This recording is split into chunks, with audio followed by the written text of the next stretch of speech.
So what's up guys? So nandito na tayo ngayon sa day 4 ng ating Tikim Biscuit serye, kung saan tayo ay titikim ng iba't ibang klase ng biskuit na matatagpuan dito sa aming lugar.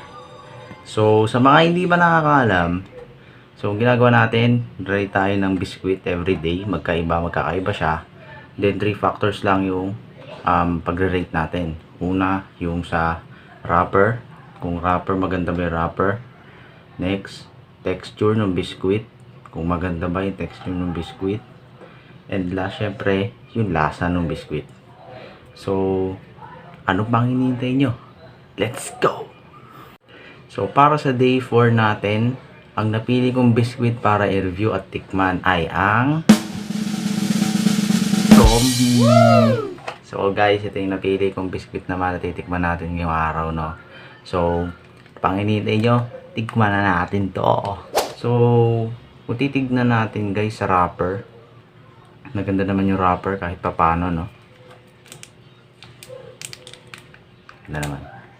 So, baka nagtataka kayo, nag-iba yung yung background kasi kanina, ang lakas ng ulan, so hindi ako napag-video. Hindi na ako napag-video. Tikman natin. So, by the looks of it, talagang chocolate na chocolate siya. Wala natin. Wow!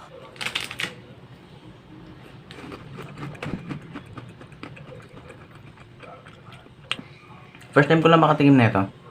And ang ganda ng texture niya. Totoo siya, to be honest. Kasi, biscuit sa labas, parang skyflake siya. And then, meron siyang wafer sa loob. And then, dun yung feeling. So, ganda, sarap.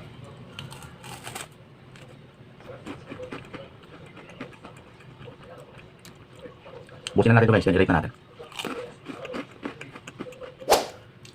So guys, nandito na nga tayo sa rating portion ng ating video.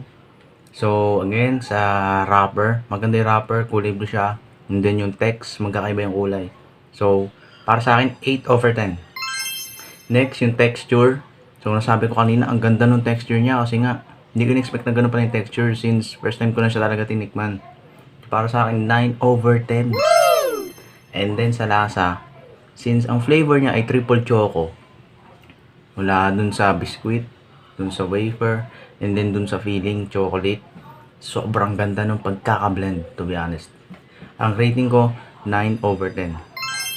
So, kung i-overall rating natin siya, ang overall rating ko sa biscuit na to ay 9 over 10. Very recommendable guys. Napakasarap. So, yun lang. Yun lang para sa ating day 4. And then, abangan nyo bukas. Day number 5. Kung ano naman yung biscuit na titikman natin. So, maraming salamat sa panonood guys. Peace out.